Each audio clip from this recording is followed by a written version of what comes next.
What's up, guys? It's Coach Grant with First Down Training, and today we're going to be breaking down some of Kadarius Toney's route running from the 2021 Senior Bowl, okay? So we're going to be looking at 3 one-on-one reps with him. We're going to be talking about how you guys can get separation on a fade, a stop route, and then a post route, okay? But first things first, fellas, what I want to talk to you about is something we just started offering on my website. It's a video, a 45-minute long video where we break down 20 press releases. If you guys want to get access to this video, check out that very first link in the description where it's a full 45-minute video with 20 different releases that we break down. We talk about the technique behind each one, specific drills to work on those releases, and then we also tell you when to use it. A lot of people can do it. A lot of people know how to do it, but they don't know when to use it. So again, very first link in the description to get access to that video. Let's get started with this breakdown and take a look at this fade route number 1, okay? So when he comes out the line here, he gives this little change in tempo, right? And he just kind of beats this dude with speed. DB does a bad job of looking back for the ball a little too early. Rough rep for the DB, but mainly we're going to be talking about off the line, how we can get a little bit of separation when we got this catch technique look right here, okay? So yes,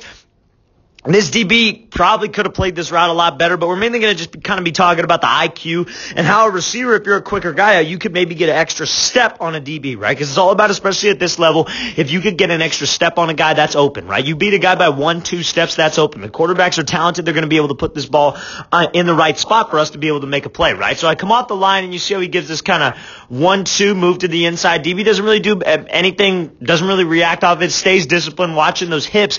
But what gets a step on this, guys, you see how Toney kind of gives that little tempo change right there, right? Now, how many times have you seen a guy maybe give this 1-2 and then they give a little tempo change and then they hit a diamond release and they break right off of this leg and we break back underneath on a slant? This DB turned and committed his hips, right? So that's probably what we're trying to set up with this DB. We give this little hesitation and then maybe I make a break on the next time I have to run maybe a slant route, right? Or any kind of inside breaking route. I take that inside release, I get his hips to turn. He opens up those hips real early. But again, if I could just get him to slow down his tempo because he's going to be trying to match my tempo, I could create some separation, right? So again, off the line, give him something quick, kind of hesitate, and then go, right? Because again, if I could get a step on this guy, he's open. If you're a quarterback right now, he's open because you've got him by a step. Quarterback should be putting this thing ahead of him by about 3 or 4 yards. This receiver can keep his head down and just run and go make a play. So he's open right now, and that's what you guys have to understand, especially against press coverage, right? The goal of press coverage is to disrupt timing, right? Screw up the timing with the quarterback, wall this guy, force him to the sideline so the quarterback has no room to make this throw. But if we could get just a little bit of a hesitation off this DB, I could beat him with speed, especially if I'm a faster guy, right? So again, you do see a great job here, fighting hands, swatting hands. DB should not be looking back for this ball too early right now, right? He should be playing this receiver, make sure that he plays those hands when he sees those hands. He's just looking back a hair too early, and then by the time he's able to make this play, it's already too late. Great job being late with the hands, too. That's one thing that I want to talk about, is you see how he's not showing his hands super early, right? This DB has no idea when the ball's getting there because of how late his hands are. You see it just falls right into that bucket. That doesn't allow this DB to know, oh crap, the ball's coming right there. If you start showing your hands super early, you start raising them up, especially when the ball has to slow you down, this DB can make a play on him, right? So we want to be late with those hands, right? Late with those hands so the DB does not have time to react. Good route here by Toney. Let's watch this thing again, full speed one more time. So it gives him this little 1-2, change of tempo, kick up into second gear, get him by a couple steps, make sure we're fighting those hands, and make sure we're late with those hands when we catch this thing over the top. Great route. So now we're going to be looking at this stop route here, off of this like kind of vertical set variation. Great job stopping on a dime and then being able to come back to this ball. So when we got this off-man situation here, right, what's the goal if I'm going to be running just a quick little stop route, or if I'm just going to be running like either a comeback or a curl or anything where you got to break down, right? The goal is to get him to think fade. The goal is to get him to think vertical. If you watched our Senior Bowl video yesterday, we got to talk about the importance of that, how you stay in stride, how your pad level is important, how everything needs to be 100 miles an hour, because that's what will force this DB to turn his hips and open up, right? So what we do here is we attack him, right? You guys want to come out, same thing. Good speed, good pad level, good everything. We want to close the distance with him. Now you see how he's going to take this kind of like pressure step right here, or they call that a vertical set, right? So what that does is that makes this DB think fade, because how do we run a fade? You guys got to think about this. How do I run a fade normally if it's off man or if it's zone coverage? I go at him and I give him that little vertical set to the inside. Hopefully maybe this DB jumps on a post, and then I take the outside and I just try to beat him with speed to the outside, right? Quarterback not necessarily likes a fade every single time against zone or against off man, because again, it's a tough thing to do. But if we got a fast guy like this, obviously we do like this matchup, but the DB does not know that, right? That's why it's so important that we don't have indicators on my route. We make it all look the same because the DB is playing a guessing game. That's what you guys got to understand. He is guessing 100% of the time because that's why DB is such a hard position to play. So when I make it all look the same and I give that vertical set and I burst up to the top and you see how he brings his body over there, his good body language. He bursts off of this cut, brings his upper half there, and then he snaps this thing off, right? Now, it's very important because I have so much speed into it that for me to be able to change direction effectively, I got to get low and I got to be in stride, but I got to be violent with my hips. And you see how much he's like almost snapping his weight down. He's running full speed, vertical set, snaps his weight down. You see how his chest goes forward. That's what a lot of people, the mistake a lot of people make when they snap down and they get a DB to turn his hips is they give him too much time to react because they're slow out of this break, right? You guys want to have balance and explosiveness at the top of the route. But what kills my balance is when you guys snap down, you guys will snap, but you keep your chest straight up. Either you pop your chin up or your chest pops up in the air, right? And your back is vertical. You see how Toney does a great job of snapping right here and going forward, right? And that's an explosive position. So he can just go 2-3 and just stop right on this thing because he's bringing his weight down. They call it snapping down for a reason because you want to be able to just drop your pad level, and that's what serves to decelerate you. But at the end of the day, you want to be in this explosive position because that will shoot you back to the ball. Now, the reason why that's important is because this DB, he knows he got beat, right? He knows oh shit, I'm running a fade. He snaps it off. Oh crap, I got to go make a break on this ball. So that explosive position that we break down into by getting your chest forward, by being violent and actually dropping with your hips almost like a lunge. So there's some kind of a hip drop to it.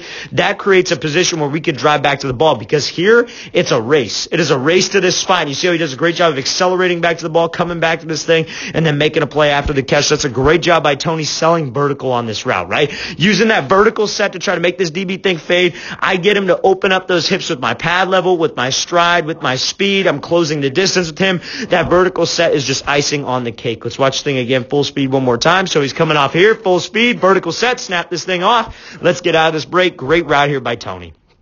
All right, so now we're going to be looking at this kind of like he does this little hesitation release, runs this post route, draws a little bit of a hold, gets a little tripped up with his feet right there. But overall, I think it's a good route. I think if we keep our feet, we're going to be able to create some separation and make a good play if the quarterback throws a good ball, right? So he comes off here, he kind of gives a little hesitation skip, right? All that's really for is just to kind of, again, change tempo on this DB because what's he in? He's in this kind of catch technique, right? Where he's waiting for us to come at him, then he can get hands, and then he turns and runs at us. So what we want to do is we don't want to be afraid of this and just try to run around it or try to run outside. What we want to do is we want to attack him straight up. We want to attack that midline, try to get him on the defensive, try to get him flat-footed, try to get him backpedaling out of there, try to get him to keep his leverage, whatever. Force a reaction out of this guy. That's why we attack him off the line of scrimmage and we square him up. You square up his midline, right? So he comes off the line here, he kind of squares him up, gives him this jab, and he bursts up to the inside, right? Now DB's going to be getting hands. Biggest thing that we want to try to do is work to restack. Try to get him trailing my back hip. And you see how he does a great job of doing that. Great job of getting back over here, kind of giving this peek back over the right shoulder. Don't necessarily think that really serves to do much because what kind of throw are you going to be catching over there if the quarterback's to the inside of the field? So I'm not too really necessarily going to focus too much on that. He's kind of just giving this as a little extra something, but this is what's going to get that DB here, right? This is what kind of draws that hold because you see when he throws this cut, how much he's turning his hips and how much he's turning his shoulders. Because that DB, in reality, should be looking at those hips. That's where he should be focused on. His eyes are a little bit high, looking at those head and shoulders. And if you're a DB watching this, you got to understand that head and shoulder fake will lie to you 10 times out of 10, right? Receivers, I think poorly coached receivers are taught to, lean with the head, right? I think you got to turn your whole body there. You got to keep your toes forward and you got to be able to separate your upper half from your lower half, throwing your hip out, opening up your shoulder, committing your whole torso, because that's what will get this guy to jump. That's what will get a disciplined DB to jump.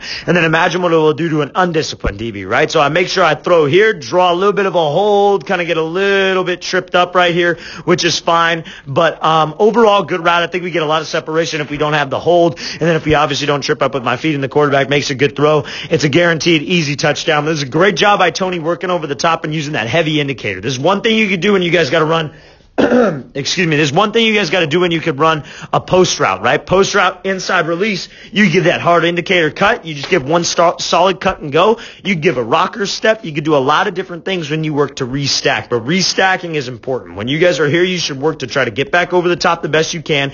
Get that DB trailing your back hip. So if you sell with your upper half and you're confident with your upper half movement, you'll get as much separation as you want, right? So it's all about having that plan, but all at the end of the day, you get this catch technique DB. Let's attack him. Let's square him up. Let's try to get him on his heels. Let's try to slow down his tempo maybe. I take the inside release, and then I work to get back over the top. When I get back over the top and I get him trailing my back hip, that's when I can create some separation. Let's watch this thing again, full speed one more time.